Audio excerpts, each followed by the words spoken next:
미 국방부의 최후 통첩이 나토를 강타했습니다. 72시간 안에 한국산 무기 계약을 파기하라. 43억 달러 규모의 방산 계약, 12개국 동맹 관계가 걸린 순간이었습니다. 하지만 폴란드의 대답은 충격 그 자체였습니다. 미국 무기는 필요 없습니다. 백악관이 발칵 뒤집혔습니다. 경제 제재 카드를 꺼냈고 군사동맹 재검토까지 경고했죠. 하지만 나토 12개국이 인류 역사상 가장 위험한 동맹 교체를 감행했습니다. 도대체 왜 한국이었을까요? 미국은 무기 장사꾼, 한국은 생존 그 자체를 설계한다. 폴란드가 밝힌 충격적인 이유와 미국의 분노, 그 숨막히는 진실이 지금 공개됩니다. 그날은 제 인생에서 가장 길었던 하루였습니다. 2022년 2월 24일 새벽 5시, 휴대폰 알람이 아니라 긴급 뉴스 알림음에 잠에서 깼어요. 화면을 보는 순간 온몸에 소름이 돋았습니다. 러시아, 우크라이나 전면 침공, 거실로 뛰어나가 TV를 켰습니다. 생방송으로 중계되는 키이우 상공의 미사일 궤적들, 국경을 넘어오는 러시아 전차 부대들. 이건 뉴스가 아니라 전쟁터였어요. 아내 카타지나가 잠옷 차림으로 나왔습니다. 여보, 이게 무슨 일이에요? 대답할 수가 없었어요. 23년간 국방 분야에서 일하면서 수많은 시뮬레이션을 봤지만 실제 전쟁 영상은 완전히 달랐습니다. 특히 제 눈길을 사로잡은 건 전차전이었어요. 우크라이나군이 사용하는 엘로 대전차 미사일이 러시아 T-72 전차를 명중시키는 장면이 반복해서 나왔습니다. 60톤짜리 강철 덩어리가 단 한 발에 포탑이 날아가며 폭발하는 모습이었죠. 그 순간 제 머릿속에 떠오른 건 단 하나였습니다. 우리 전차도 저거랑 같은 모델이잖아. 폴란드군이 현재 운용 중인 주력 전차 700대, 모두 냉전시대 소련에서 만든 T-72 계열이었어요. 우크라이나에서 박살나고 있는 바로 그 전차들이죠. 저는 국방조달청 수석분석관입니다. 무기 도입을 직접 결정하는 사람은 아니에요. 하지만 어떤 무기가 좋은지 나쁜지 분석해서 보고서를 올리는 사람이죠. 제 보고서가 최종 결정에 큰 영향을 미칩니다. 그리고 오늘 본 영상은 제가 지난 23년간 해온 일이 얼마나 중요한지 뼈저리게 깨닫게 해줬어요. 오전 10시 국방부에서 긴급 소집 문자가 왔습니다. 전 직원 즉시 출근, 지체 시징계 조치. 국방부 청사에 도착했을 때는 이미 주차장이 꽉 차 있었어요. 평소 한산하던 건물이 발 디딜 틈이 없을 정도로 붐볐습니다. 지하 3층 대회의실, 국방장관 마리우시 부와슈차크가 단상에 올랐습니다. 평소 온화한 얼굴이었지만 그날은 달랐어요. 표정이 굳어 있었죠. 여러분, 우크라이나 상황은 다들 아실 겁니다. 회의실이 숨죽였습니다. 우리 폴란드는 우크라이나 바로 옆 나라입니다. 러시아와 국경을 맞대고 있죠. 오늘 우크라이나에서 일어난 일이 내일 우리에게도 일어날 수 있습니다. 장관이 리모컨을 눌렀어요. 스크린에 우리 군의 T-72 전차가 떴습니다. 현재 우리가 보유한 주력 전차는 모두 40년 이상 된 구형입니다. 우크라이나에서 확인했듯이 현대전에서 이 전차들은 살아남을 수 없습니다. 회의실 여기저기서 긴장한 숨소리가 들렸어요. 따라서 정부는 긴급 결정을 내렸습니다. 6개월 내에 차세대 주력 전차를 도입하겠습니다. 1000대 규모로. 순간 회의실이 웅성거렸습니다. 6개월? 보통 무기 도입은 몇 년씩 걸리는데 6개월이라니? 현재 세 나라가 제안서를 제출했습니다. 미국, 독일, 그리고 한국입니다. 한국이라는 단어에 몇몇 사람들이 고개를 갸우뚱했어요. 미국과 독일은 당연했지만 한국은 예상 밖이었으니까요. 코발스키 수석, 자네가 주도해서 분석 보고서를 작성하게. 2주 안에 초안을 올려주게. 알겠습니다, 장관님. 회의가 끝나고 저는 제 사무실로 돌아왔습니다. 책상 위에 이미 세 나라의 제안서가 쌓여 있었어요. 각각 3000페이지가 넘는 두꺼운 파일들이었죠. 그런데 그때 휴대폰이 울렸습니다. 큰아들 마테우시였어요. 22살, 현재 전차병으로 복무 중이죠. 동부 국경 수발키 기지에 배치되어 있었습니다. 러시아와 가장 가까운 곳이에요. 아빠. 목소리가 떨리고 있었어요. 마테우시, 무슨 일이니? 거기 상황은 괜찮아? 아빠. 우크라이나 뉴스 봤어요. 여기 애들 다 TV 보면서 무서워하고 있어요. 저기 키이우에서 우리나라까지 불과 500km잖아요. 가슴이 철렁했습니다. 러시아가 우크라이나 다음엔 우리한테도 올까요? 아빠, 진짜 전쟁 나는 거 아니에요? 아들의 목소리에서 공포가 느껴졌어요. 22살 청년이 떨리는 목소리로 전쟁을 무서워하고 있었습니다. 마테우시, 진정해. 우리 폴란드는 나토 회원국이야. 러시아가 함부로 못 건드려. 하지만 우크라이나도 자기들은 안전하다고 생각했잖아요. 근데 새벽에 갑자기 쳐들어왔잖아요. 여기 애들 다 집에 가고 싶어요. 무서워요. 진짜. 전화기를 쥔 손이 떨렸습니다. 걱정하지 마. 아빠가 있잖아. 그리고 정말 만약에 무슨 일이 생기더라도 우리 군은 준비할 거야. 꼭 지켜줄게. 네. 아빠, 조심하세요. 저도 여기서 조심할게요. 전화를 끊고 나니 한동안 멍하니 앉아 있을 수밖에 없었어요. 이건 더 이상 업무가 아니었어요. 제 아들이, 그리고 그곳에 있는 수많은 젊은이들의 생명이 걸린 문제였습니다. 아내가 저녁을 차려놓고 불렀지만 식욕이 없었어요. 여보, 마테우 씨한테 전화 왔어요? 응. 많이 무서워하더라. 그럴 수밖에 없죠. 저 어린 나이에 전쟁을 눈앞에서 보고 있으니 카타지나의 눈가가 붉어졌습니다. 여보, 당신이 하는 일이 얼마나 중요한지 알죠? 우리 아들을, 그리고 그곳에 있는 모든 아이들을 지킬 수 있는 제대로 된 무기를 선택해야 해요. 그녀의 말이 가슴을 찔렀습니다. 알아. 내가 23년간 이 일을 해온 이유가 바로 이거야. 숫자나 스펙이 아니라 사람의 생명을 지키기 위해서지. 그날 밤, 잠을 이룰 수가 없었어요. 계속 우크라이나 전장 영상이 머릿속을 맴돌았습니다. 폭발하는 전차, 비명, 그리고 그 안에 있을 젊은 병사들. 다음날 새벽 5시, 저는 이미 사무실에 나와 있었습니다. 책상 위에 새 제안서를 펼쳐놓고 하나씩 검토하기 시작했어요. 미국 M1A2 셋V3, 걸프전의 전설, 무게 65톤, 1500마력 터빈 엔진, 검증된 실전 경험, 독일 레오파르트 2A7, 유럽의 자존심, 정밀한 독일 기술력, 나토 표준, 그리고 한국 K2 흑표. 솔직히 처음엔 별 기대가 없었어요. 한국이 전차를 만든다는 건 알고 있었지만 미국이나 독일에 비할 바는 아니라고 생각했죠. 그런데 자료를 읽으면 읽을수록 이상했습니다. 터키에서 K9 자주포가 대성공을 거뒀다는 기록, 노르웨이에서 영하 40도 극한 테스트를 통과했다는 보고서, 호주 사막에서 60도 고온 환경 테스트 완료. 특히 눈에 띈 건 자동 장전 장치였어요. 분당 열발이라고 공식 스펙에 나와 있었는데 유튜브에 올라온 비공식 테스트 영상에서는 15발을 쏘더라고요. 왜 낮춰서 발표한 걸까요? 그리고 능동방어 시스템, KAPS, 접근하는 미사일을 자동으로 탐지해서 요격한다는 건데 성능 수치가 이스라엘의 유명한 트로피 시스템보다 좋았습니다. 이건 뭔가 있어. 직감이 왔어요. 23년 경력의 초기라고 해야 할까요? 그런데 문제가 있었습니다. 이틀 후 열린 내부 회의에서 국방차관 슈테판 노악이 단호하게 말했어요. 미국 M1A2로 가야 합니다. 폴란드의 안보는 미국과의 동맹에 달려 있어요. 수석급 간부들이 고개를 끄덕였습니다. 한국 전차는 아직 대규모 실전 경험이 없습니다. 이런 중요한 시기에 검증되지 않은 무기를 선택할 순 없어요. 저는 조심스럽게 손을 들었습니다. 차관님, 하지만 한국 K2의 기술 스펙을 보면 상당히 인상적입니다. 특히 능동방어 시스템과 자동 장전 능력은. 코발스키, 자네는 기술만 보는군. 정치를 봐야 해. 만약 우리가 미국이 아닌 다른 나라를 선택하면 미국과의 관계가 어떻게 되겠나? 회의실 분위기가 싸늘해졌어요. 게다가 러시아가 눈앞에서 위협하고 있는데 우리의 가장 강력한 동맹인 미국을 무시할 수는 없지 않나? 저는 더 이상 말할 수 없었습니다. 하지만 마음속으로 다짐했죠. 절대 포기할 수 없어. 이건 제대로 분석해야 해. 정치가 아니라 실력으로. 그날 저녁 집에 돌아왔을 때 아내가 물었습니다. 어때요? 어떤 전차가 좋아요? 글쎄, 아직 확신은 못하겠어. 근데 한국 전차가 생각보다 훨씬 좋은 것 같아. 다만 실물을 직접 봐야 확실할 것 같은데. 그때 휴대폰이 울렸어요. 마테우 씨였습니다. 아빠, 오늘 뉴스 봤어요? 러시아가 벨라루스에도 군대 배치했대요. 거기서 여기까지 200km예요. 진짜 무섭다. 걱정하지 마. 아들, 아빠가 최선을 다할게. 우리 군인들을 지킬 수 있는 최고의 무기를 찾을게. 전화를 끊고 나니 책임감이 어깨를 짓눌렀습니다.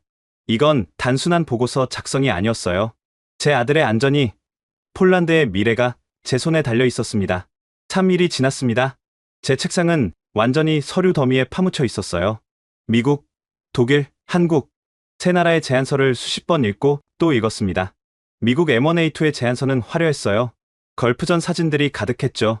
사막 한가운데서 이라크군 T-72를 일방적으로 격파하는 장면들, 전투 손실률 제로, 압도적인 승리의 기록들, 실전에서 검증된 유일한 선택.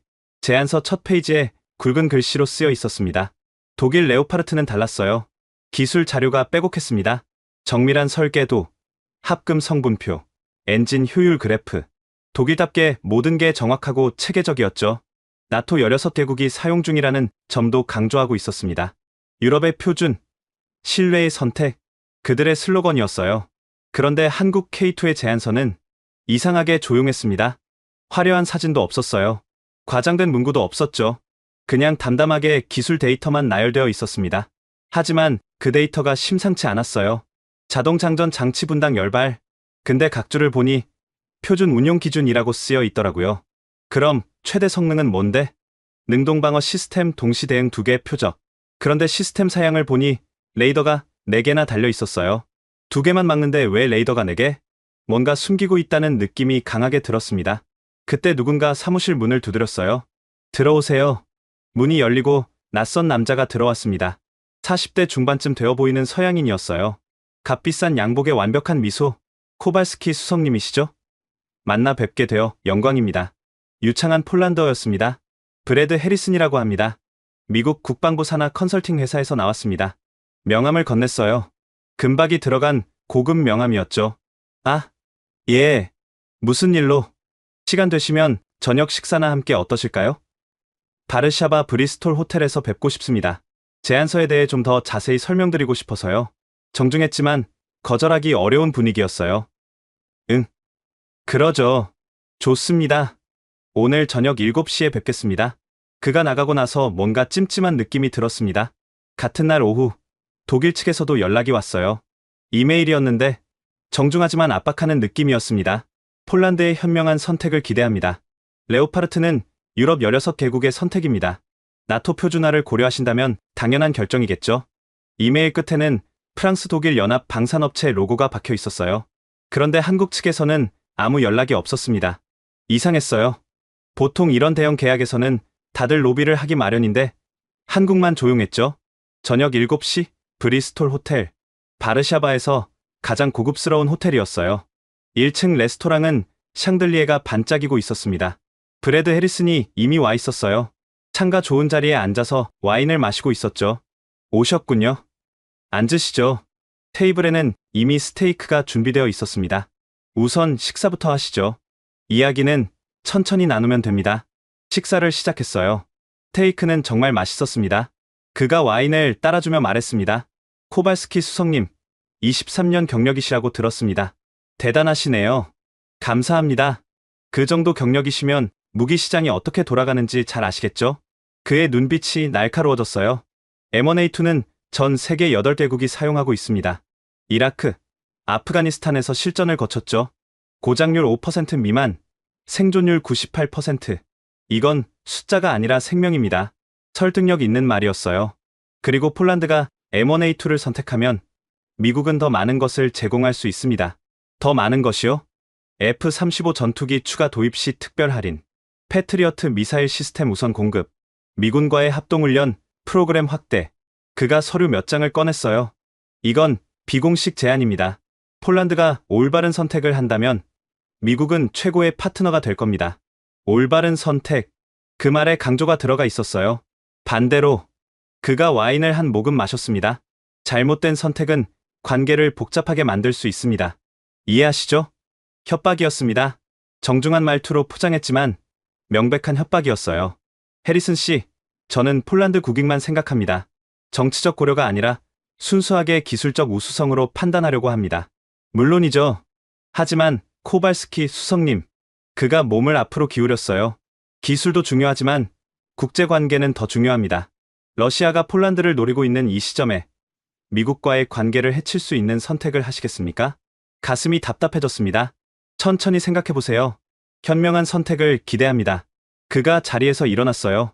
계산은 이미 끝난 모양이었죠. 아, 그리고 한국 전차 말입니다. 문 앞에서 그가 돌아봤어요. 실전 경험 제로입니다. 아무리 스펙이 좋아도 검증되지 않은 무기는 위험하죠. 폴란드 군인들의 생명을 그런 도박에 걸 수는 없지 않습니까? 그는 미소를 지으며 나갔습니다. 호텔을 나서는데 기분이 정말 나빴어요. 협박도 협박이지만 한국 전차에 대한 그의 말이 계속 머릿속을 맴돌았습니다. 실전 경험 제로, 검증되지 않은 무기. 도박. 틀린 말이 아니었어요.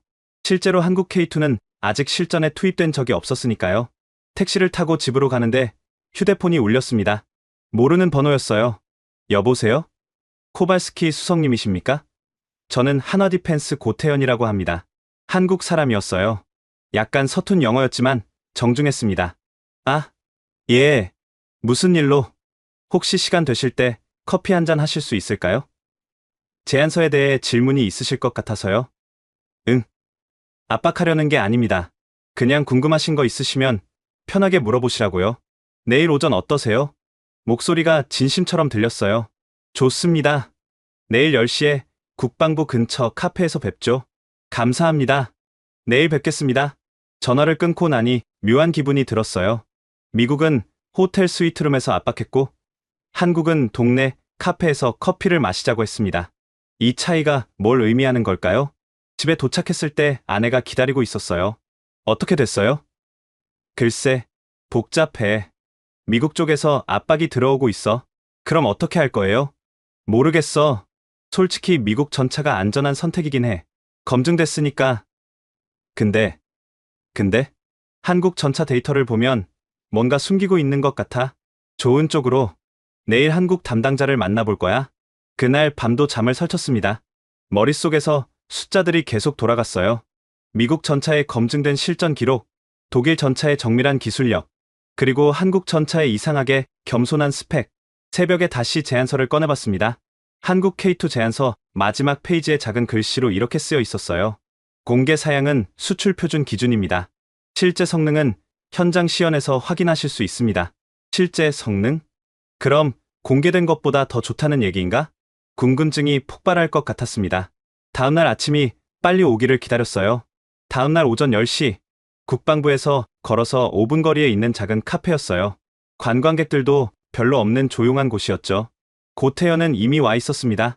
30대 중반쯤 되어 보이는 한국 남자였어요.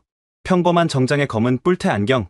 어젯밤 만난 브래드 해리슨과는 정반대의 느낌이었죠. 코발스키 수석님, 만나서 반갑습니다. 그가 일어나서 악수를 청했어요. 손이 약간 떨리고 있었습니다. 긴장한 모양이었죠. 편하게 앉으세요. 커피는 제가 살게요. 아, 감사합니다. 아메리카노 2잔을 주문했습니다. 고태현이 가방에서 태블릿을 꺼냈어요. 제안서 검토하시면서 궁금하신 점 많으셨을 것 같습니다. 네, 솔직히 말씀드리면요. 저는 망설이다가 직설적으로 물었습니다. 공개하신 스펙이 실제보다 낮은 것 같은데 왜 그런 건가요? 고태현이 잠깐 놀란 표정을 지었어요. 그러더니 쓴웃음을 지었습니다. 역시 전문가시네요. 숨길 수가 없군요. 그가 주변을 둘러보더니 목소리를 낮췄습니다. 맞습니다. 저희는 의도적으로 보수적인 수치를 공개합니다. 이유가 뭡니까? 첫째, 국제 정치입니다. 그가 태블릿에 자료를 띄웠어요. 저희가 2019년에 터키에 K2를 수출했을 때 미국 국무부에서 압박이 들어왔습니다. 나토 동맹국인 터키가 미국 전차 대신 한국 전차를 선택했다는 이유로요. 압박이요? 네. 핵심 부품 수출 제한, 기술 협력 중단 검토 등등. 결국 저희는 일부 기술 스펙을 낮춰서 재발표해야 했습니다. 고태현의 표정이 씁쓸했어요. 그래서 배운 겁니다. 처음부터 겸손하게 발표하면 덜 건드린다는 거요. 그럼 실제 성능은 얼마나 됩니까? 자동장전 장치 분당 15발에서 17발까지 가능합니다. 능동방어는 동시에 4개 표적 대응 가능하고요. 제가 들었던 숫자보다 훨씬 높았어요. 엔진 출력도 공개는 1500마력이지만 실제로는 1800마력입니다. 과부하 모드에서는 2000마력까지 나옵니다. 왜 이렇게까지 숨기는 겁니까? 고태현이 한숨을 쉬었습니다. 솔직히 말씀드릴게요. 저희 한국은 방산 시장에서 신참입니다. 미국, 독일, 러시아, 프랑스, 이 나라들이 수십 년간 시장을 장악하고 있었죠. 그가 커피를 한 모금 마셨어요. 그들은 저희가 치고 올라오는 걸 원하지 않습니다. 그래서 온갖 방법으로 견제하죠. 기술 유출이다, 덤핑이다, 품질 문제다. 그래서요? 그래서 배웠습니다. 조용히 하자고, 스펙을 낮춰 발표하고, 실제 성능은 고객이 직접 확인하게 하자고. 그럼 폴란드에 수출할 K2는 한국군이 사용하는 것과 98% 동일합니다. 단 2% 차이는 암호화 키와 전술 주파수뿐입니다. 나머지는 전부 같습니다. 고태현의 눈빛이 진지해졌어요. 말로 아무리 좋다고 해봐야 안 믿습니다. 특히 한국 같은 나라는요. 그래서 저희는 고객에게 직접 보여줍니다. 테스트하게 합니다. 만져보게 합니다. 그게 바로 제안서 마지막에 쓴 현장 시연이군요. 맞습니다. 코발스키 수석님, 한국에 오시면 저희 공장을 보여드리겠습니다. K2가 어떻게 만들어지는지, 실제로 어떻게 작동하는지 직접 확인하세요. 진심이 느껴졌어요. 그리고 폴란드 환경에서 테스트하고 싶으시면 전차를 가져오겠습니다. 영하 30도든 40도든 원하는 대로 테스트하세요. 그 정도로 자신 있습니까? 자신 있습니다. 고태연이 단호하게 말했습니다. 왜냐하면 저희는 거짓말을 하지 않거든요. 스펙을 부풀리지도 않고 없는 기능을 있다고 하지도 않습니다. 오히려 낮춰 말하죠. 그래서 고객이 실제로 보면 놀라게 됩니다. 그가 태블릿을 돌려서 보여줬어요. 노르웨이 테스트 영상이었습니다. 영하 42도, 눈보라가 치는 환경에서 K2가 움직이고 있었어요. 포탑이 회전하고 포를 쏘고 능동방어 시스템이 작동했습니다. 이건 지난해 노르웨이에서 찍은 겁니다. 나토 참관단이 지켜보는 앞에서요. 영상 속에서 유럽 장군들이 박수를 치고 있었어요. 그리고 이건 그가 다른 영상을 보여줬습니다. 사막이었어요. 호주입니다. 섭씨 58도, 모래 폭풍 속에서 72시간 연속 가동 테스트 통과했습니다. 영상을 보는 동안 저는 말을 잃었어요. 코발스키 수석님, 저희는 작은 나라에서 왔습니다. 폴란드처럼요. 그래서 폴란드의 고민을 이해합니다. 고태연이 조심스럽게 말했습니다. 미국을 선택하면 안전합니다. 검증됐으니까요. 독일을 선택하면 유럽 표준이니까 편합니다. 근데 진짜 실력으로 선택하신다면 저희한테도 기회를 주세요. 후회하지 않으실 겁니다. 그의 눈빛에서 절실함이 느껴졌어요. 한 가지만 더 말씀드릴게요. 고태연이 가방에서 작은 책자를 꺼냈습니다. 이건 1950년대 사진입니다. 책자를 펼치니 흑백 사진이 나왔어요. 폐허가 된 도시였습니다. 한국전쟁 때 서울입니다. 완전히 파괴됐죠. 그때 폴란드에서 의료진을 보내주셨습니다. 폴란드 적십자 병원이 부산에 있었어요. 처음 듣는 이야기였어요. 저희 할아버지가 그 병원에서 치료받으셨습니다. 목숨을 구했죠. 그래서 저는 폴란드가 은인의 나라라고 배웠습니다. 고태연의 목소리가 떨렸습니다. 70년 전에 폴란드가 한국을 도왔습니다. 이제 저희가 폴란드를 지킬 차례입니다. 좋은 무기로요. 가슴이 뭉클했어요. 기회를 주십시오. 제발요. 커피를 다 마시고 일어섰을 때 고태연이 명함을 건넸습니다. 뒷면에 손글씨로 이렇게 쓰여 있었어요. 진실은 화려하지 않습니다. 창원에서 뵙겠습니다. 사무실로 돌아오는 길에 계속 생각했습니다. 어젯밤 브래드 해리스는 성급 호텔에서 협박했어요. 고태연은 동네 카페에서 부탁했습니다. 누가 진짜일까요? 책상에 앉아서 새 나라 제안서를 다시 펼쳤습니다. 그리고 결심했어요. 직접 가봐야겠어. 한국에 내 눈으로 확인해야 해. 고태연을 만나고 사흘 뒤의 일이었습니다. 계속 머릿속에서 그의 말이 맴돌았어요. 특히 진실은 화려하지 않습니다라는 문장이요. 저는 국방부 지하 3층으로 내려갔습니다. 이곳은 기밀 자료실이었어요. 오직 수석급 이상만 출입할 수 있는 곳이죠. 각국의 무기 체계에 대한 나토 기밀 문서들이 보관되어 있었습니다. 문을 열고 들어가니 서늘한 공기가 느껴졌어요. 온도 18도로 유지되는 공간이었죠. 저는 한국 관련 파일 섹션으로 향했습니다. 생각보다 자료가 많았어요. K9 자주포, 천국 미사일, 수리온 헬기, 한국이 만든 무기들의 실전 데이터가 빼곡히 들어 있었습니다. 가장 먼저 집어든 건 K9 자주포 파일이었어요. 2017년 터키 시리아 국경, 작전명 유프라테스의 방패, 터키군이 K9을 실전에 투입한 기록이었습니다. 6개월간 3,000발 이상 사격, 목표물 명중률 92%, 고장률 0.3%. 놀라운 수치였어요. 특히 인상적인 건 이 문장이었습니다. 독일제 PH-2000 자주포는 같은 기간 고장률 8%를 기록했으나 한국제 K9은 극한 환경에서도 안정적으로 작동했다. 나토 전술평가단의 공식 보고서였어요. 다음은 노르웨이 파일. 2020년 겨울 노르웨이 북부 핀마르크 지역 영하 42도 K9 자주포 극한 환경 테스트 보고서였습니다. 72시간 연속 가동, 영하 42도 환경, 눈보라 속에서도 모든 시스템 정상 작동, 독일 PH-2000과 프랑스 카이사르는 유압 시스템 동결로 작동 중단. 한국 K9만 테스트 완료. 밑줄 친 문장이 있었어요. 노르웨이군 추가 23문 도입 결정. 에스토니아 국방장관의 비공개 서한도 있었습니다. 2021년 작성된 문서였어요. 한국은 약속을 지킵니다. 독일은 납기를 5년 지연시켰고 프랑스는 7년을 지연시켰습니다. 그러나 한국은 계약보다 2주 일찍 인도했습니다. 품질도 약속한 것 이상이었습니다. 우리는 다시는 서유럽 국가의 무기를 사지 않을 것입니다. 마지막 문장에 빨간 형광펜이 그어져 있었어요. 저는 계속 파일을 뒤졌습니다. K2 흑표 관련 자료를 찾았어요. 폴란드에는 아직 도입 전이라 데이터가 많지 않았지만 몇 가지 흥미로운 문서가 있었습니다. 나토 기갑 전문가 이원의 평가서, 2021년 11월 한국 K2 흑표의 능동방어 시스템 KAPS를 평가함, 이스라엘 트로피 시스템과 비교 테스트 실시, 결과 탐지 거리 트로피 400m, KAPS 520m, 반응 속도 트로피 0.3초, KAPS 0.2초, 다중 표적 대응 트로피 2개, KAPS 4개, 결론, 현존하는 능동방어 시스템 중 최고 성능. 손이 떨렸습니다. 사우디아라비아 수출용 K2 블랙 라벨 버전 자료도 있었어요. 사막 특화 버전이었습니다. 섭씨 60도 고온 환경 테스트, 모래 폭풍 대응 시스템, 냉각 장치 업그레이드. 미국 M1A2는 고온에서 터빈 엔진 과열 문제 발생. 한국 K2는 디젤 엔진으로 안정적 작동. 그리고 가장 결정적인 문서를 발견했습니다. 미국 국방부 내부 평가서, 극비 문서였어요. 2022년 1월 작성. 우크라이나 전쟁 한 달 전이었습니다. 한국 K2 흑표에 대한 우려. 동맹국들이 미국 M1A2 대신 한국 K2를 선택하는 사례 증가. 터키, 폴란드, 루마니아, 이집트가 K2에 관심 표명. K2의 기술적 우수성을 부정할 수 없으나 미국의 방산 수출 감소로 이어질 가능성. 대응 방안 필요. 밑에 손글씨로 메모가 있었어요. 정치적 압박 강화, 나토 표준화 명분 활용, 미국과의 동맹관계 강조. 이게 바로 브래드 해리슨이 저한테 한 말이었습니다.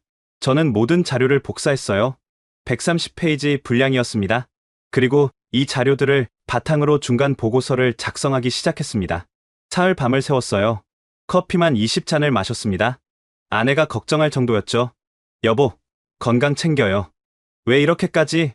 이건 중요한 일이야. 제대로 해야 해. 보고서 제목은 이렇게 정했습니다.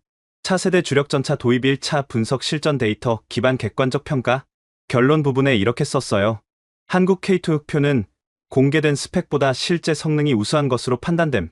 나토 실전 데이터 분석 결과 기술적 신뢰성과 운영 안정성 모두 검증됨. 직접 실사를 통한 추가 검증 필요. 마지막 문장이 중요했어요. 정치적 고려가 아닌 순수 기술적 우수성을 기준으로 판단해야 함. 보고서를 국방장관에게 제출했습니다. 이틀 후 장관실에서 연락이 왔어요. 코발스키 수석, 장관님이 부르십니다. 가슴이 두근거렸습니다. 장관실 문을 열고 들어갔어요. 마리우시 부아슈차크 장관이 제 보고서를 들고 있었습니다. 앉게. 예, 장관님. 보고서 잘 읽었네. 자네 결론이 한국이라는 건가? 아직 최종 결론은 아닙니다. 하지만 직접 확인할 필요가 있다고 생각합니다. 장관이 잠시 생각하더니 말했습니다. 좋아. 실사단을 구성하게.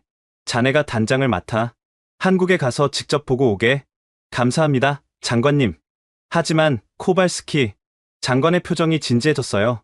미국 측에서 압박이 들어오고 있네. 차관도 미국을 강력히 밀고 있고 자네 어깨가 무거울 걸세. 알고 있습니다. 그래도 가겠나? 예. 제 아들이 전차병입니다. 그 아이를, 그리고 우리 모든 군인들을 지킬 최고의 무기를 찾아야 합니다. 장관이 고개를 끄덕였습니다. 좋아. 실사단 6명을 구성하게. 2주 후 출발하게. 사무실로 돌아왔을 때 아내에게 전화했어요. 여보, 한국 가게 됐어. 정말요? 잘 됐네요. 직접 보고 와요. 응. 이번에는 확실히 확인하고 올게. 그날 밤 아들 마테우 씨에게 문자를 보냈습니다. 아빠가 너를 지킬 최고의 전차를 찾으러 간다. 조금만 기다려. 답장이 왔어요. 아빠, 조심히 다녀오세요. 사랑해요. 가슴이 뭉클했습니다. 2주 후면 한국입니다. 진실을 확인할 시간이었어요. 출발 2주 전 실사단을 구성했습니다. 저를 포함해서 총 6명이었어요. 안제이 비엘스키 대령, 기갑부대 30년 경력, 냉소적이고 회의적인 사람이었죠. 그는 처음부터 한국에 대해 부정적이었어요. 아시아, 전차라. 글쎄요. 기대는 안 됩니다. 그제고시 카민스키 중령, 정비 전문가, 조용하지만 꼼꼼한 사람이었습니다. 요한나 노박 박사, 방산 경제학자, 7사단에서 유일한 여성이었어요. 40대 초반, 예리한 분석력을 가진 사람이었죠. 그리고 2명의 현장 엔지니어, 출발 전날 밤, 집에서 짐을 쌌습니다. 아내가 옷을 챙겨주면서 말했어요. 여보, 너무 부담 갖지 마요. 그냥 보고 느낀 대로 판단하면 돼요. 응. 근데 솔직히 떨려. 이게 내 인생에서 가장 중요한 출장이 될 것 같아. 잘할 거예요. 당신을 믿어요. 마테우 씨도 휴가를 내서 집에 왔어요. 아빠, 한국 맛있는 거 많이 먹고 와요. 그리고 전차 사진 많이 찍어 와요. 그래, 알았어. 아빠, 진짜 좋은 거 골라줘요. 제발요. 아들의 눈빛이 진지했습니다. 걱정하지 마. 아빠가 제대로 고를게. 다음날 새벽 5시, 바르샤바 공항. 7사단 6명이 모였습니다. 모두 피곤한 얼굴이었어요. 긴장되는 건 저뿐만이 아니었나 봅니다. 자, 모두들 11시간 비행입니다. 편하게 가시죠. 인천행 비행기에 올랐어요. 비행기 안에서 비엘스키 대령이 말했습니다. 단장님, 솔직히 말씀드릴게요. 저는 회의적입니다. 한국이 아무리 좋다고 해도 미국이나 독일을 이길 순 없다고 봅니다. 왜 그렇게 생각하십니까? 경험이죠. 미국과 독일은 수십 년간 전차를 만들어 왔어요. 한국은 이제 시작 단계 아닙니까? 요한나 박사가 끼어들었어요. 대령님, 그건 편견일 수 있습니다. 제가 경제 데이터를 분석해봤는데 한국의 기술 발전 속도는 경이롭습니다. 30년 만에 전 세계 10위권 방산 수출국이 됐어요. 그래도 실전 경험이 없잖습니까? 비엘스키는 고집스러웠어요. 그건 가서 확인해 봅시다. 저는 대화를 정리했습니다. 11시간의 비행. 지루했지만 동시에 빨리 가고 싶었어요. 비행기 창밖으로 구름만 보였습니다. 드디어 인천공항에 도착했습니다. 새벽 5시였어요. 근데 공항이 완전히 깨어 있었습니다. 자동 입국 심사대가 쭉 늘어서 있었어요. 여권을 스캔하고 얼굴을 인식하니 15초 만에 통과됐습니다. 오, 빠르네요. 카민스키 중령이 감탄했어요. 수화물 찾는 곳도 놀라웠습니다. 로봇팔이 자동으로 짐을 분류하고 있었어요. 5분 만에 모든 짐이 나왔습니다. 효율적이군요. 비엘스키도 인정할 수밖에 없었어요. 공항 밖으로 나오니 고태현 팀장이 기다리고 있었습니다. 코발스키 수석님, 어서 오세요. 먼 길 오시느라 고생하셨습니다. 반갑습니다. 고 팀장님. 준비된 벤에 탔습니다. 인천에서 창원까지는 고속철도로 3시간이라고 했어요. 일단 서울역까지 모셔드리겠습니다. 거기서 KTX 타시면 됩니다. 서울로 가는 고속도로. 새벽인데도 차들이 많았어요. 하지만 질서정연했습니다. 차선을 함부로 바꾸는 차가 없었어요. 저기 보이는 게 한강입니다. 고태현이 설명했어요. 강을 가로지르는 다리들이 조명을 받아 빛나고 있었습니다. 강 양쪽으로 고층 빌딩들이 끝없이 이어졌어요. 대단한 도시네요. 요한나가 감탄했습니다. 70년 전만 해도 전쟁 폐허였는데 지금은 이렇게 발전했습니다. 고태현의 목소리에 자부심이 묻어났어요. 서울역에 도착했습니다. 거대한 유리 건물이었어요. KTX는 시속 300km로 달립니다. 편하게 가실 수 있을 거예요. 기차에 올랐습니다. 좌석이 넓고 깨끗했어요. 기차가 출발했습니다. 창밖으로 풍경이 빠르게 지나갔어요. 도시, 산, 들판, 공단. 특히 인상적이었던 건 산업단지들이었습니다. 끝없이 이어지는 공장들, 굴뚝에서 나오는 연기들. 저기가 다 공장인가요? 카민스키가 물었어요. 네. 한국은 제조업 국가입니다. 배, 자동차, 전자제품, 그리고 무기까지 모두 여기서 만듭니다. 고태현이 자랑스럽게 말했습니다. 3시간 후 창원역에 도착했습니다. 역을 나서니 거대한 현수막이 보였어요. 폴란드 국방부 실사단 환영합니다. 폴란드어로 쓰여 있었습니다. 우와, 우리나라 말로 써놨네요. 실사단원들이 신기해했어요. 물론이죠. 귀한 손님이시니까요. 고태현이 웃었습니다. 호텔로 이동했어요. 5성급은 아니었지만 깔끔하고 편안한 비즈니스 호텔이었습니다. 오늘은 푹 쉬시고 내일부터 본격적으로 시작하겠습니다. 저녁은 한식으로 준비했어요. 호텔 레스토랑에서 저녁을 먹었습니다. 불고기, 비빔밥, 갈비찜. 처음 먹어보는 음식들이었어요. 맛있네요. 비엘스키도 인정할 수밖에 없었습니다. 고태현이 조심스럽게 말했어요. 코발스키 수석님, 제가 한 가지만 말씀드려도 될까요? 그러세요. 저희 할아버지 이야기입니다. 고태현이 휴대폰에서 오래된 사진을 꺼냈어요. 흑백 사진이었습니다. 한국전쟁 시절로 보였어요. 이분이 제 할아버지입니다. 1951년에 부산에서 찍은 사진이에요. 여기 보이는 이 건물이 폴란드 적십자 병원입니다. 사진 속에 적십자 마크가 선명했어요. 할아버지가 전쟁에서 다치셨는데 폴란드 의사 선생님이 살려주셨어요. 그분 이름이 얀 코왈스키였습니다. 제 성과 비슷한 이름이었어요. 할아버지는 돌아가시기 전에 항상 말씀하셨어요. 폴란드는 은인의 나라라고, 언젠가 갚아야 한다고. 고태연의 눈시울이 붉어졌습니다. 그래서 제가 이 일을 하게 됐습니다. 폴란드에 최고의 무기를 드리고 싶어요. 70년 전 빚을 갚고 싶습니다. 실사단원들이 모두 숙연해졌어요. 고 팀장님, 감동적인 이야기네요. 요한나의 목소리도 떨렸습니다.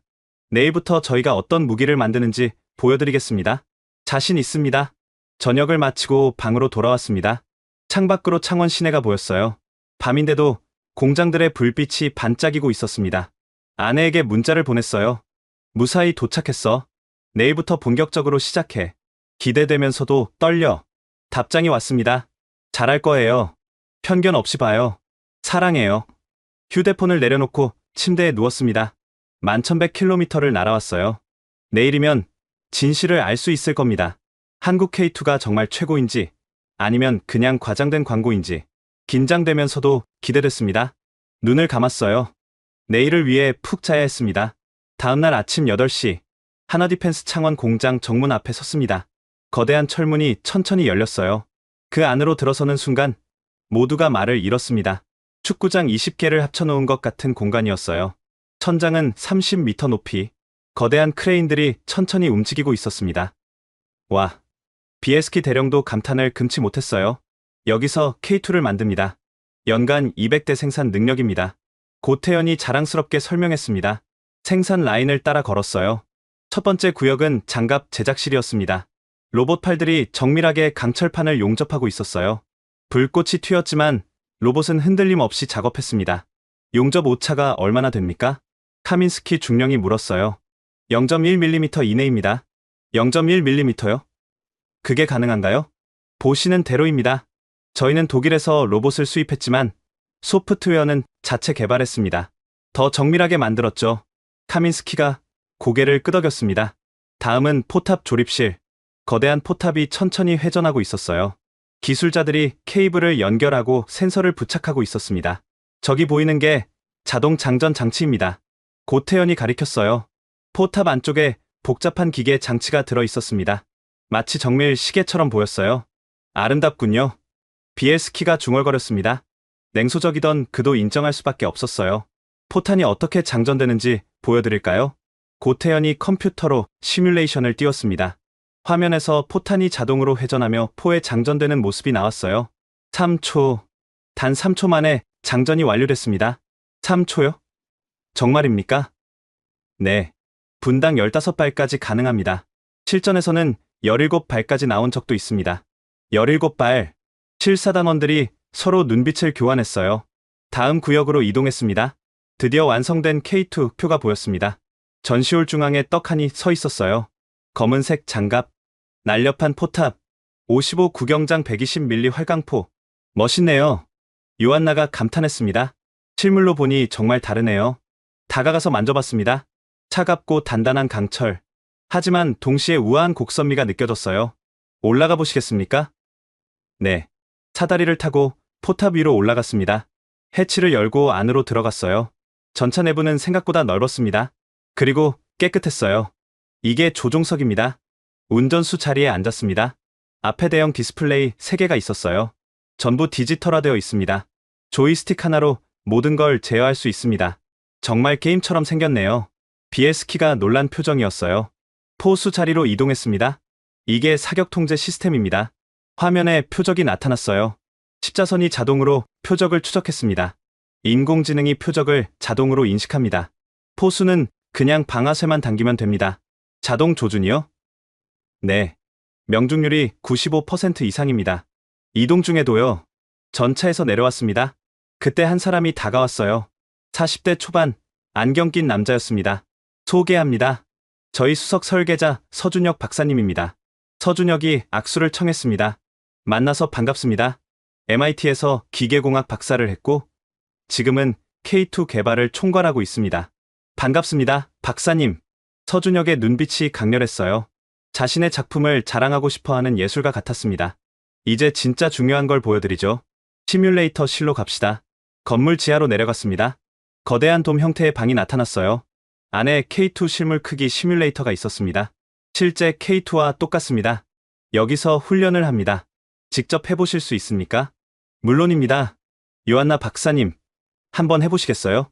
제가요? 좋습니다. 요한나가 시뮬레이터에 올랐습니다. 서준혁이 시스템을 켰어요. 돔 전체에 영상이 펼쳐졌습니다. 가상의 전장이었어요. 황량한 들판, 멀리 적군 전차 세대가 보였습니다. 저건 러시아 T-90M 전차입니다. 최신형이죠. 시작해보세요. 요한나가 조이스틱을 잡았습니다. 전차가 움직이기 시작했어요. 화면에서 적 전차들이 점점 가까워졌습니다. 표적 포착, 인공지능, 음성이 들렸어요. 십자선이 자동으로 첫 번째 적 전차를 조준했습니다. 발사, 요한나가 버튼을 눌렀어요. 쾅, 시뮬레이터가 진짜처럼 흔들렸습니다. 화면에서 적 전차가 폭발했어요. 영중, 3초 후 자동으로 다음 포탄이 장전됐습니다. 표적 2포착, 두 번째 적 전차를 조준, 발사, 명중, 표적 3포착, 세 번째도 명중, 총 15초 만에 세 대를 모두 격파했습니다. 대단한데요. 요한나가 흥분해서 소리쳤어요. 이게 K2의 실력입니다. 서준혁이 자랑스럽게 말했습니다. 그런데 박사님, 비엘스키가 질문했어요. 능동방어 시스템은 어떻습니까? 실제로 작동하는 겁니까? 물론입니다. 보여드리죠. 서준혁이 다른 시나리오를 실행했습니다. 이번엔 적이 대전차 미사일을 발사했어요. 미사일 접근 감지, 경고음이 울렸습니다.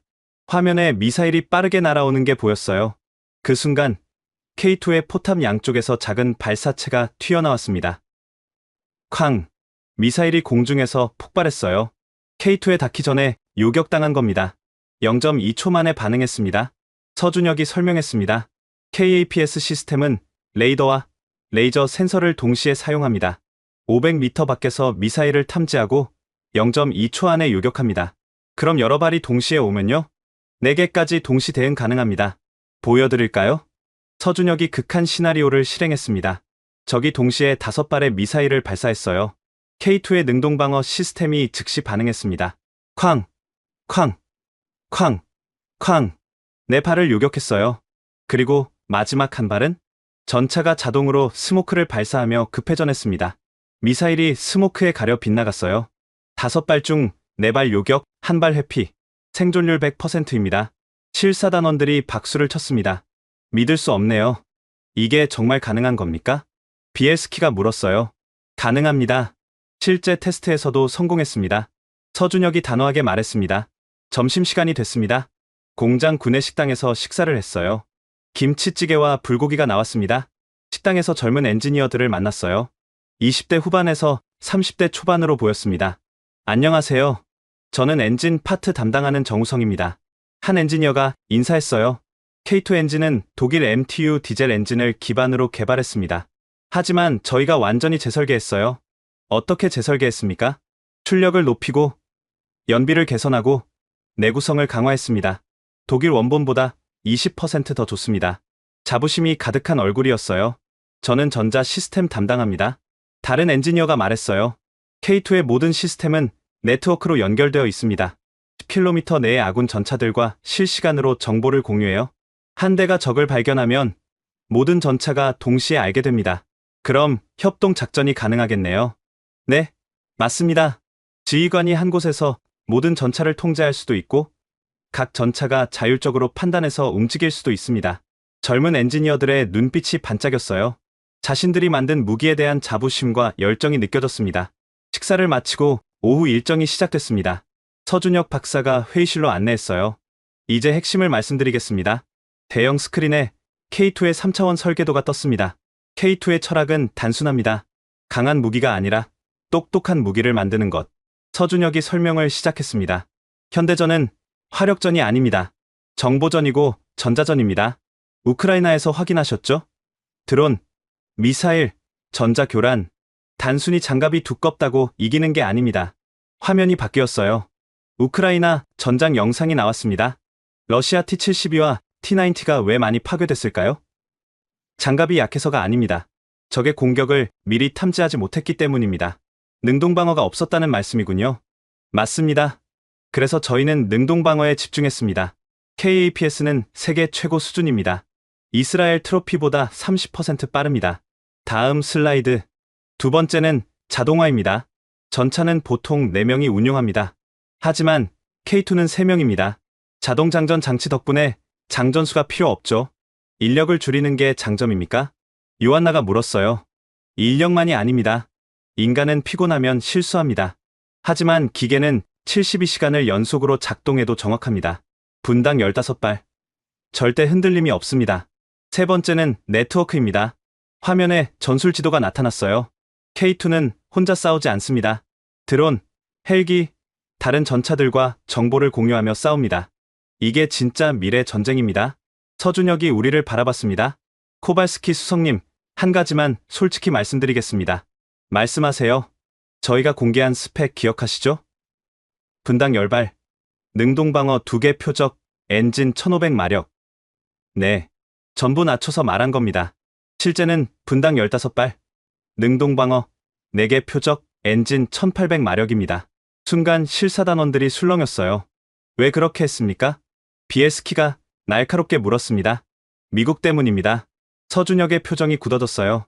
저희가 2019년에 터키에 수출할 때 미국이 압박했습니다. 나토 동맹국이 미국 전차를 버리고 한국 전차를 샀다는 이유로요. 핵심 부품 수출을 막겠다고 위협했습니다. 그래서요? 그래서 배웠습니다. 조용히 하자고. 스펙을 낮춰 발표하고 실제 성능은 고객이 직접 확인하게 하자고. 그럼 폴란드에 수출할 K2는 한국군이 사용하는 것과 98% 동일합니다. 단 2% 차이는 암호화 키와 전술 주파수뿐입니다. 나머지는 전부 같습니다. 실사단원들이 숨을 죽였습니다. 왜 그렇게까지 하십니까? 제가 물었어요. 서준혁이 잠시 망설이더니 대답했습니다. 제가 이 일을 시작한 건 7년 전입니다. 팀원 60명과 함께 밤낮 없이 일했어요. 왜냐고요? 그의 눈시울이 붉어졌습니다. 제 아들이 군인입니다. 전차병이에요. 제가 만든 전차를 타고 있습니다. 그래서 절대 엉터리로 만들 수 없어요. 폴란드 군인들도 누군가의 아들입니다. 그 아이들을 지켜야 해요. 그래서 최고를 만들었습니다. 거짓말 하나 없이. 가슴이 뭉클했습니다. 저도 아들이 전차병이었으니까요. 박사님, 감사합니다. 아닙니다. 당연한 겁니다. 서준혁이 마지막으로 말했습니다. 내일은 야외 테스트장에서 실제 사격을 보여드리겠습니다. 공개된 스펙이 아니라 진짜 실력을요. 회의가 끝나고 호텔로 돌아왔습니다. 실사단원들과 간단한 회의를 했어요. 어떻습니까, 여러분? 비에스키 대령이 먼저 입을 열었습니다. 단장님, 솔직히 말씀드리겠습니다. 저는 처음에 회의적이었습니다. 하지만 오늘 본 것은 인정할 수밖에 없습니다. 저도 동의합니다. 카민스키 중령이 말했어요. 기술 수준이 예상을 훨씬 뛰어넘습니다. 특히 자동화와 네트워크 부분은 미국이나 독일보다 앞서 있습니다. 요한나도 고개를 끄덕였습니다. 경제적으로도 합리적입니다. 미국 전차의 60% 가격에 더 좋은 성능, 운영 비용도 30% 저렴합니다. 하지만 아직 실전 테스트가 남았습니다. 내일 사격을 보고 최종 판단하겠습니다. 모두 동의했어요. 방으로 돌아와서 아내에게 전화했습니다. 여보, 한국 전차 정말 대단해. 상상 이상이야. 정말요? 다행이네요. 내일 실제 사격을 본다. 그것까지 확인하면 결론이 나올 것 같아. 좋은 결과 있길 바랄게요. 사랑해요. 전화를 끊고 창밖을 바라봤습니다. 창원공단의 불빛들이 여전히 반짝이고 있었어요. 저 불빛 하나하나가 누군가의 열정이고 땀이겠죠. 서준혁 박사처럼 자신의 아들을 위해 최선을 다하는 사람들, 그 마음이 만든 무기라면 믿을 수 있을 것 같았습니다. 내일이 기대됐어요. 다음 날 아침, 야외 사격장으로 이동했습니다. 창원에서 차로 1시간 거리에 있는 군사시설이었어요. 넓은 들판, 멀리 표적들이 세워져 있었습니다. 그리고 그곳에 K2 표 2대가 대기하고 있었어요. 직접 사격을 보시겠습니다. 서준혁 박사가 설명했습니다. 1차 테스트는 정지 사격입니다. 거리 2000m, 표적 10개, K2가 포를 들어 올렸습니다. 쾅! 첫 발이 발사됐어요. 2초 후 표적이 폭발했습니다. 쾅! 쾅! 쾅! 3초 간격으로 연속 사격. 10발 모두 명중했습니다. 명중률 100%. 소요 시간 32초. 비에스키가 스톱워치를 보며 중얼거렸습니다. 대단하군요. 2차 테스트는 이동 사격입니다. 시속 40km로 달리면서 쏩니다. K2가 움직이기 시작했어요. 먼지를 일으키며 빠르게 달렸습니다. 그 상태에서 포가 발사됐어요. 쾅! 쾅! 쾅! 놀랍게도 이동 중인데도 모두 명중했습니다. 어떻게 저렇게 정확할 수가? 카민스키가 놀란 표정이었어요. 능동현과 장치와 사격 통제 시스템이 결합된 겁니다. 차체가 흔들려도 포는 항상 표적을 향합니다. 3차 테스트. 이번엔 능동방어 시스템입니다. 멀리서 모의 미사일 5발이 동시에 발사됐습니다. K2의 센서가 즉시 반응했어요. 쾅! 쾅! 쾅! 쾅! 네 발을 공중에서 요격했습니다. 마지막 한 발은 스모크와 기동으로 회피했어요. 완벽합니다. 요한나가 감탄했습니다. 사격 테스트가 끝났습니다. 모두가 흥분한 표정이었어요. 의심할 여지가 없었습니다. K2는 진짜였어요. 점심을 먹고 호텔로 돌아왔습니다. 그런데 오후 3시쯤 서준혁 박사에게서 전화가 왔어요. 코발스키 수석님, 혹시 저녁에 시간 되십니까? 개인적으로 만나고 싶은데요. 그러시죠. 창원 앞바다에 조용한 카페가 있습니다. 거기서 뵙겠습니다. 혼자 오시면 좋겠습니다. 무언가 중요한 이야기가 있는 것 같았어요. 저녁 7시, 진해 바닷가 카페, 창밖으로 석양이 지고 있었습니다. 바다가 붉게 물들었어요. 서준혁이 이미 와 있었습니다. 커피 2잔이 준비되어 있었어요. 오셨군요. 앉으세요. 자리에 앉았습니다. 서준혁이 잠시 망설이더니 입을 열었습니다. 코발스키 수석님, 오늘 제가 드릴 이야기는 비공식적입니다. 회사도 모릅니다. 무슨 말씀이신지 솔직하게 말씀드리겠습니다. 그가 가방에서 USB를 꺼냈어요. 이 안에 K2의 진짜 성능 데이터가 들어 있습니다. 공개한 것보다 훨씬 높은 수치들이요. 왜 이걸 저한테 주시는 겁니까? 폴란드를 믿기 때문입니다. 서준혁의 눈빛이 진지했어요. 미국이나 독일에게는 절대 못 줍니다. 그들은 이 데이터를 받아서 자기들 무기를 개선하는 데 쓸 겁니다. 하지만 폴란드는 다릅니다. 어떻게 그렇게 확신하십니까? 70년 전 폴란드는 한국을 도왔습니다. 아무 대가 없이 그냥 어려운 나라를 도왔어요. 저희는 그걸 잊지 않았습니다. 서준혁이 커피를 한 모금 마셨습니다. 그리고 지금 폴란드도 어렵습니다. 러시아가 위협하고 있죠. 저희가 도울 차례입니다. 고맙습니다, 박사님. USB 안에는 폴란드 환경에 최적화한 소프트웨어도 들어 있습니다. 영하 30도에서도 완벽하게 작동하도록 튜닝했어요. 영하 30도요? 네. 폴란드 겨울이 춥잖아요. 저희가 시뮬레이션 돌려봤습니다. 2월 수발키 지역 기온, 습도, 바람까지 고려해서요. 그렇게까지. 당연하죠. 폴란드 군인들이 쓸 무기인데 폴란드 환경에 맞춰야죠. 서준혁이 창밖을 바라봤습니다. 코발스키 수석님, 제가 이 일을 하는 이유를 아십니까? 말씀해 주세요. 7년 전 K2 개발을 시작했을 때 제 아들이 군대에 갔습니다. 전차병으로 배정됐어요. 그 순간 깨달았습니다. 이건 단순한 무기가 아니라 제 아들의 생명을 지킬 도구라는 걸. 그래서 미친 듯이 일했습니다. 서준혁의 목소리가 떨렸습니다. 밤을 새우고 주말도 없었어요. 왜냐고요? 만약 제가 대충 만들어서 제 아들이 다치면 저는 평생 후회할 거니까요. 저도 아들이 전차병입니다. 제가 말했어요. 네. 22살. 지금 수발키 기지에 있습니다. 러시아 국경 근처죠. 서준혁의 눈이 커졌습니다. 그럼 당신도 아버지시군요. 네. 그래서 이 일이 더 절실합니다. 제 아들을 지켜야 하니까요. 두 사람이 잠시 침묵했습니다. 아버지와 아버지, 1100km 떨어진 두 나라의 아버지가 같은 마음으로 앉아 있었어요. 코발스키 수석님, 서준혁이 제 손을 잡았습니다. K2를 선택해주세요. 제발 부탁합니다. 당신 아들을 지킬 수 있습니다. 제가 보장합니다. 박사님, 저는 거짓말 안 합니다. 엔지니어는 숫자로 말해요. 데이터로 증명해요. USB에 있는 모든 자료가 그 증거입니다. 눈물이 날 것 같았어요. 한 가지만 더 말씀드릴게요. 서준혁이 휴대폰에서 사진을 보여줬습니다. 공장에서 일하는 젊은 엔지니어들이었어요. 이 친구들, 다들 20대, 30대입니다. 자기 친구들, 동생들이 군대에서 K2를 타요. 그래서 절대 대충 못 만듭니다. 한국 사람들은 이렇습니다. 가족을 위해서라면 뭐든 합니다. 목숨도 걸어요. K2는 그런 마음으로 만들어졌습니다. 서준혁이 USB를 제 손에 쥐어줬습니다. 폴란드로 돌아가서 검토해보세요. 그리고 결정하세요. 저희를 믿어주시면 후회하지 않으실 겁니다. 카페를 나왔습니다. 바닷바람이 차가웠어요. 하지만 가슴은 뜨거웠습니다. USB를 주머니에 넣고 호텔로 돌아왔습니다. 방에서 노트북을 켰어요. USB를 꽂았습니다. 폴더가 열렸습니다. 폴란드 전용 최적화 데이터, 영하 30도 환경 테스트 결과, 능동방어 시스템 상세 매뉴얼, 정비 교범 폴란드어 번역본, 하나하나 열어봤습니다. 놀라웠어요. 모든 게 폴란드를 위해 준비된 자료였습니다. 심지어 폴란드 지형 데이터까지 입력되어 있었어요. 수발키, 그단스크, 바르샤바, 우리나라 주요 도시의 3차원 지도가 들어 있었습니다. 이 사람들, 진짜 진심이구나. 눈물이 났습니다. 아내에게 전화했어요. 여보, 결정했어. 정말요? 응, K2야. 이게 답이야. 확신해요. 100%. 이건 단순한 무기가 아니야. 진심이 담긴 무기야. 잘 결정했어요. 믿어요. 전화를 끊고 창밖을 바라봤습니다. 내일이면 폴란드로 돌아갑니다.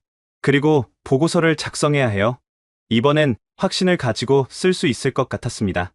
일주일 후, 바르샤바, 공항. 긴 비행 끝에 고향 땅을 밟았습니다. 공항 로비에 아내와 아들이 나와 있었어요. 아빠, 마테우 씨가 달려왔습니다. 꼭 안았어요.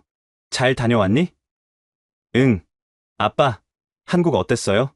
좋았어. 정말 좋았어. 그럼 한국 전차 사는 거예요? 아직 최종 결정은 아니지만 아빠는 그렇게 생각해. 집으로 돌아와서 짐을 풀었습니다. 그리고 바로 보고서 작성에 들어갔어요. 72시간을 꼬박 세웠습니다. 150페이지 분량의 상세 보고서. 제목은 한국 K2 표 실사 보고서 기술적 우수성과 도입 타당성. 결론 부분에 이렇게 썼습니다. 한국 K2 표는 현존하는 최고 수준의 주력 전차로 판단됨. 기술적 우수성, 가격 경쟁력, 운영 안정성 모든 면에서 미국 및 독일 전차를 상회함. 폴란드군 도입을 강력히 권고함. 마지막 문장이 중요했어요. 본 판단은 정치적 고려가 아닌 순수 기술적 분석에 기반함. 보고서를 국방장관에게 제출했습니다. 이틀 후 국방부 고위급 회의 소집 통보가 왔어요. 코발스키 수석, 사흘 후 오전 10시 확대 회의에서 발표하게. 가슴이 두근거렸습니다. 회의 당일 아침, 양복을 단정히 입고 국방부로 향했어요. 지하 3층 대회의실, 평소보다 훨씬 많은 사람들이 모여 있었습니다. 국방장관 마리우시 브와슈차크, 참모총장 라이문드 안드르제이차, 차관 슈테판 노악, 각 군 사령관 12명, 그리고 브래드 해리슨, 미국 컨설턴트가 옵저버 자격으로 참석해 있었어요. 압박이 시작되는구나. 자리에 앉았습니다. 장관이 회의를 시작했습니다. 코발스키 수석, 한국 실사 결과를 발표하게. 예, 장관님. 프레젠테이션을 시작했어요. 한국 방문 일정, 공장 견학, 기술 테스트, 사격 시험, 모든 걸 상세히 설명했습니다. 결론적으로 K2 흑표는 모든 면에서 우수합니다. 순간 슈테판 차관이 손을 들었어요. 코발스키 수석, 잠깐만. 예, 차관님. 자네 결론이 한국이라는 건가? 기술적으로는 그렇습니다. 슈테판의 얼굴이 굳어졌어요. 하지만 실전 경험은 어떤가? 한국 전차는 실전에 투입된 적이 없지 않나? 터키에서 K9 자주포가 실전에 투입됐고 성공적이었습니다. 같은 회사가 만든 무기입니다. 자주포와 전차는 다르네. 기술 기반은 같습니다. 슈테판이 테이블을 두드렸습니다. 그리고 정치적 고려는 어떻게 할 건가? 미국과의 관계는? 차관님, 저는 기술 전문가입니다. 정치는 제 영역이 아닙니다. 코발스키, 슈테판이 목소리를 높였어요. 러시아가 국경에서 위협하고 있는 이 시점에 우리의 가장 중요한 동맹인 미국을 무시할 수는 없네. 회의실이 긴장했습니다. 그때 브래드 해리슨이 손을 들었어요. 제가 한 말씀 드려도 되겠습니까? 장관이 허락했습니다. 물론입니다. 브래드가 일어났어요. 신사숙녀 여러분, 저는 폴란드의 친구로서 조언하고 싶습니다. 그의 목소리가 회의실에 울렸어요. 폴란드가 만약 한국을 선택한다면 미국은 그것을 배신으로 받아들일 수 있습니다. 순간 회의실이 웅성거렸습니다. F-35 전투기 추가 도입? 어려울 겁니다. 패트리어트 미사일 업그레이드? 재검토가 필요하겠죠. 미군과의 합동훈련?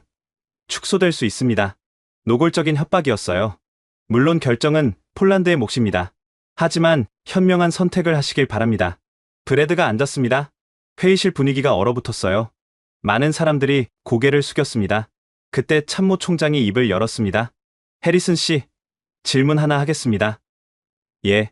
미국은 폴란드를 동맹으로 보십니까? 아니면 속국으로 보십니까? 브래드의 얼굴이 굳어졌어요. 무슨 말씀이신지.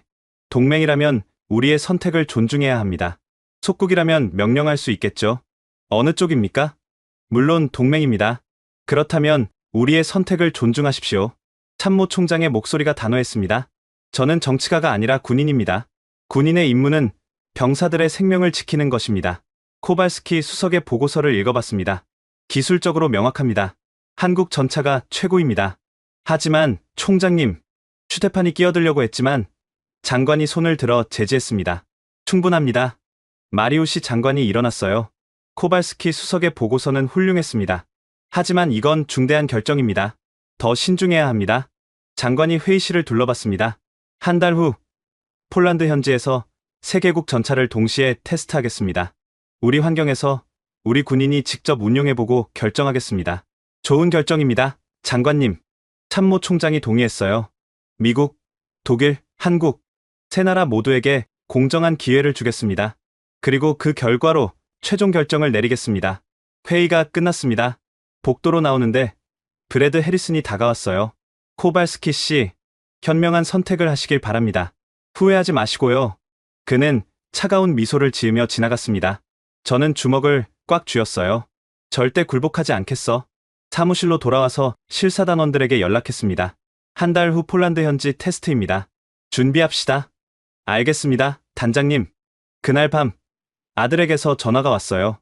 아빠, 오늘 국방부에서 회의 있었다면서요? 부대에서 소문났어요. 응, 있었어. 어떻게 됐어요? 한 달 후에 진짜 테스트를 한다. 그게 최종이야. 한국 전차 될까요? 아빠가 최선을 다할게. 너를 지킬 최고의 전차를 선택할게. 아빠, 힘내세요. 전 아빠 믿어요.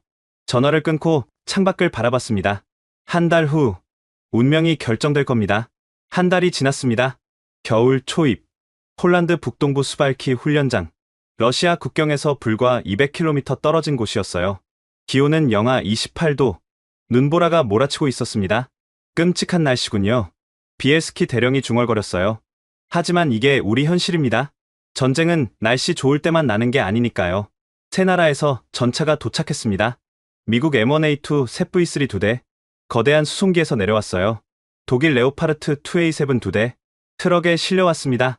한국 K2 흑표 2대, 배로 그단스크 항구에 도착해서 육로로 왔어요. 그리고 한국에서 서준혁 박사를 포함한 기술진 4명이 함께 왔습니다. 코발스키 수석님, 다시 뵙네요. 서준혁이 악수를 청했습니다. 손이 차가웠어요. 먼 길 오시느라 고생하셨습니다. 아닙니다. 당연히 와야죠. 참관단도 대규모였어요. 폴란드 국방부 관계자 20명, 나토 대표단 5명, 각국 무관 10명, 그리고 브래드 해리슨도 왔습니다. 테스트 프로토콜이 발표됐습니다. 1차 기동성 테스트, 눈 덮인 구릉지 10km 주파, 1차 사격 정확도, 2000m 거리, 이동 중 사격, 3일차 극한 내구성, 72시간 연속 가동, 최종 능동방어 시스템 테스트. 자, 시작하겠습니다. 테스트 책임자가 신호를 보냈습니다. 1일차 기동성 테스트. 눈이 30cm나 쌓여 있었어요. 미국 M1A2가 먼저 출발했습니다. 터빈 엔진이 으르렁거렸어요. 눈을 헤치며 나아갔습니다. 하지만 속도가 느렸어요. 무게 65톤. 눈 때문에 제 속도를 못 냈습니다. 연료 소모도 심했어요. 10km를 달리는데 400리터를 썼습니다. 다음은 독일 레오파르트. 디젤 엔진이 안정적으로 작동했어요. 속도는 괜찮았습니다. 하지만 급회전할 때 미끄러졌어요. 눈길에서 균형을 잡기 어려워 보였습니다. 연료는 300리터 소모. 마지막, 한국 K2. 출발하자마자 차이가 느껴졌어요. 57톤인데도 가볍게 움직였습니다. 능동현가 장치가 지형에 맞춰 자동으로 조절됐어요. 급회전도 부드러웠습니다. 미끄러지지 않고 정확하게 방향을 틀었어요. 평균 속도 45km. 가장 빨랐습니다. 연료 소모 180리터. 믿을 수 없는데요. 비엘스키가 스톱워치를 보며 말했습니다. M1A2보다 2배 이상 효율적입니다. 참관단이 술렁거렸어요. 브래드 해리슨의 얼굴이 굳어졌습니다. 2일차 사격 정확도. 거리 2000m에 표적 10개가 세워졌습니다. 먼저 정지 사격. 세 전차 모두 10발 중 8발 이상 명중시켰어요. 비슷한 수준이었습니다. 문제는 이동 사격이었어요. 시속 40km로 달리면서 쏘는 테스트. M1A2 10발 중 6발 명중. 60%.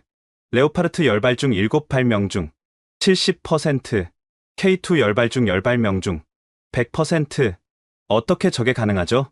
나토 대표가 놀라서 물었습니다. 능동현과 장치와 사격 통제 시스템이 결합된 겁니다. 서준혁이 설명했습니다. 차체가 아무리 흔들려도 포는 항상 표적을 향합니다. 인공지능이 실시간으로 보정하거든요. 대단하군요. 심지어 폴란드 군인들이 직접 조종한 결과였어요. 한국 사수가 아니었습니다. 조작이 정말 쉬워요. K2를 조종한 병사가 말했습니다. 게임하는 것처럼 직관적이에요. 30분 연습으로 이 정도 할 수 있었어요. 3일차. 극한 내구성. 진짜 시험이 시작됐습니다. 72시간 연속 가동. 영하 30도까지 온도가 떨어졌어요. 세 전차 모두 시동을 걸고 계속 작동했습니다. 24시간 경과. 모두 정상이었어요.